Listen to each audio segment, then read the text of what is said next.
Hello everyone, welcome to channel learners pro by Reshma. See today session వచ్చేసి this is not a class.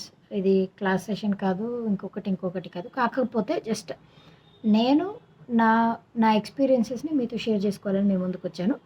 Yesterday I happen to watch a movie. ఈ మహావతార్ నరసింహ అన్నటువంటి మూవీకి వెళ్ళామండి yesterday.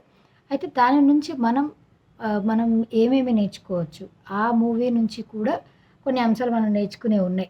ఆ అంశాలు ఏంటి, దాని గురించి మీతో షేర్ చేసుకోవాలి, డిస్కస్ చేయాలి అని నాకు అనిపించింది personally. That's why I'm sharing my thoughts. అంటే నేనేం నేర్చుకున్నా పర్సనల్లీ, అండ్ అవి మీకు కూడా ఉపయోగపడతాయి అన్న ఉద్దేశంతో మాత్రమే ఈ షార్ట్ చేస్తున్నాను.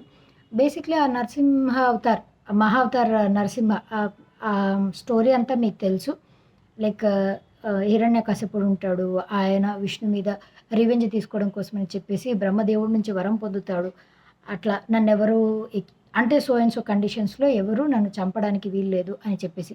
అట్లా వరం పొందినటువంటి ఆయన రాక్షస వంశానికి చెందినవాడు. ఆయనకే ప్రహ్లాదుడు అన్నటువంటి ఒక కొడుకు పుడతాడు. ఆ ప్రహ్లాదుడు he is a staunch follower of lord Vishnu. కాబట్టి అట్లా ఆయనకి ఎగెయిన్స్ట్‌గా ఈయన హిరణ్యకశిపుడు చేస్తుంటే, అయితే ఆయనకి ఫర్‌గా, అంటే మహావిష్ణువుకి ఫర్‌గా ఆయనకి పరమ భక్తుడిగా ప్రహ్లాదుడు ఉంటాడు. ఈ స్టోరీ అంతా మీకు తెలిసిన విషయం. దాని నుంచి మనం ఏం నేర్చుకోవచ్చండి ఇప్పుడు ప్రెజెంట్ లైఫ్‌కి సంబంధించి అనంటే, ఇక్కడ విల్ పవర్. ఫస్ట్ థింగ్ వచ్చేసి విల్ పవర్. ఆ విల్ పవర్ అటు హిరణ్యకశిపుడు విల్ పవర్ అయినా, అదేవిధంగా భక్త ప్రహ్లాదుడి విల్ పవర్ అయినా కూడా ఆ సంకల్పం చాలా గట్టిది. ఎంత గట్టిదంటే ఫస్ట్ ఆయన విషయంలో ఆయన వరం పొందే వరకు అలాగే కంటిన్యూ చేశాడు. ఆయన ఒంటికాల మీద తపస్సు చేస్తూ.